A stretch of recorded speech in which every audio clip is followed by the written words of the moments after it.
बिस्मिल्लाहिर्रहमानिर्रहीम। इस video lecture में part C KPK board first year physics vector chapter की रिमेनिंग एमसीक्यूज सॉल्व करते हैं। तो here we start from question number 12। Question number 12 बता रहे कि find the mass of the uneven rod shown in figure F at centre of gravity is 14 centimetre from end, यानी 14 centimetre पे हमारा जो सेंटर ऑफ मास है one and से जो है यहाँ पर है, और इसी तरह से इस फलक्रम के ऊपर जो है ये अनइवन मास है, अनइवन रॉड है, ये बैलेंस है। यहाँ पर जो दूसरी साइड पे हमारा मास है, सेंटर ऑफ मास, वो 80 ग्राम के इक्वल है, और यहाँ पर जो सेंटर ऑफ मास है इसको हमने फाइंड करना है। तो देखिए यहाँ से यहाँ तक टोटल जो वन एंड से जो है सेंटर तक, यहाँ फलक्रम तक जो डिस्टेंस है वो 30 सेंटीमीटर है, और दूसरा जो सेंटर ऑफ मास है दूसरी साइड पे वो तो ये है 20 सेंटीमीटर, यानी यहाँ पर जो मास है हमारा वो 20 सेंटीमीटर के इक्वल है।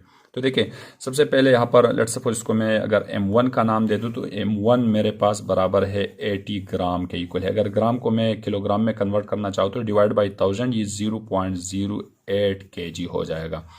यहाँ से यहाँ तक जो डिस्टेंस है इसको मैंने r1 का नाम दे दिया। r1 बराबर है 20 सेंटीमीटर के। सेंटीमीटर को अगर मैं मीटर में कन्वर्ट करना चाहूँ तो डिवाइड बाई 100 ये 0.2 यानी 0.2 मीटर हो जाएगा। ये वाला रेडियस हमारे पास 0.2 मीटर के इक्वल हो गया। अब हमें ये वाला रेडियस चाहिए। देखिए यहाँ से यहाँ तक 14 है, तो 14 और टोटल 30 है, तो यहाँ पर जो R2 लेट्स सपोज यानी 30 माइनस 14 इज इक्वल्स टू ये 16 सेंटीमीटर हो जाएगा, और divide by 100 is equals to 0.16 metre हो जाएगा। और M2 को हमने फाइंड आउट करना है। तो देखिए यहाँ पर अगर हम second condition of equilibrium apply कर दे, सेकंड कंडीशन ऑफ इक्विलिब्रियम, तो सेकंड कंडीशन ऑफ इक्विलिब्रियम में बता रहे कि sum of all the torque act on uneven rod is equals to 0, ये 0 के इक्वल होगा। अब ये जो टॉर्क है इस तरफ से ये है एंटी क्लॉकवाइज, और ये जो टॉर्क है ये क्लॉकवाइज है, तो टॉर्क एंटी क्लॉकवाइज जो है ये बराबर हो गया टॉर्क क्लॉकवाइज के। जो एंटी क्लॉकवाइज टॉर्क है ये बराबर होगा यहाँ पर यानी R cross F sine theta.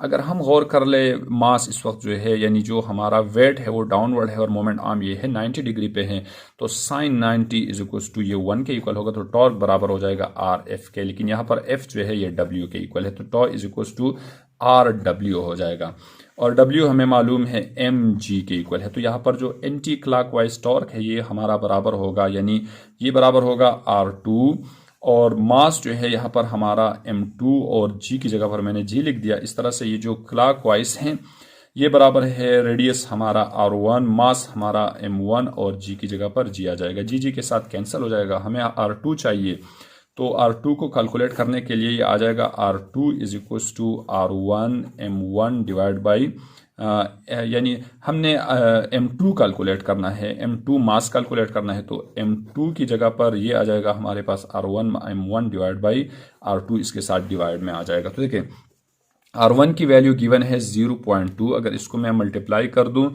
यानी M1 के साथ 0.08 के साथ, और इसको अगर मैं R2 से डिवाइड कर दूं, R2 है 0.16 है, तो मेरे पास जो M2 का आंसर बन जाएगा, M2 तकरीबन जो है ये बनेगा मेरे पास 0.1 kg के इक्वल हो जाएगा, यानी 0.1 kg जो है इसको कैलकुलेट करके मेरे पास 0.1 kg आ जाएगा। अब अगर इस kg को मैं ग्राम में कन्वर्ट करना चाहूँगा तो मैं इसको मल्टीप्लाई बाई 1000, तो इस 0 पॉइंट के साथ कैंसिल हो जाएगा, और 1 multiply by 100 is equals to यानी M2 जो है ये बराबर हो जाएगा 100 ग्राम के इक्वल हो जाएगा।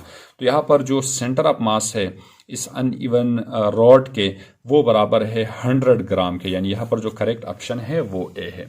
क्वेश्चन 13 बता रहे कि the following diagram show an uniform rod with its mid point on the pivot, two equal forces F are applied on the rod as shown in the figure when the diagram show which diagram show the rod in equilibrium, यानी हमने complete equilibrium में show कराना है। तो देखिए अगर मैं figure A पे गौर कर दूं तो यहाँ पर मेरे पास एक फोर्स अपवर्ड लग रहा है, दूसरा डाउनवर्ड, यानी एक क्लॉकवाइज, दोनों क्लॉकवाइज से एक ही डायरेक्शन टॉर्क जो है क्रिएट करेगा अपवर्ड, और ये डाउनवर्ड तो ये जो है एंटी क्लॉकवाइज डायरेक्शन में हमारे पास टॉर्क क्रिएट करेगा।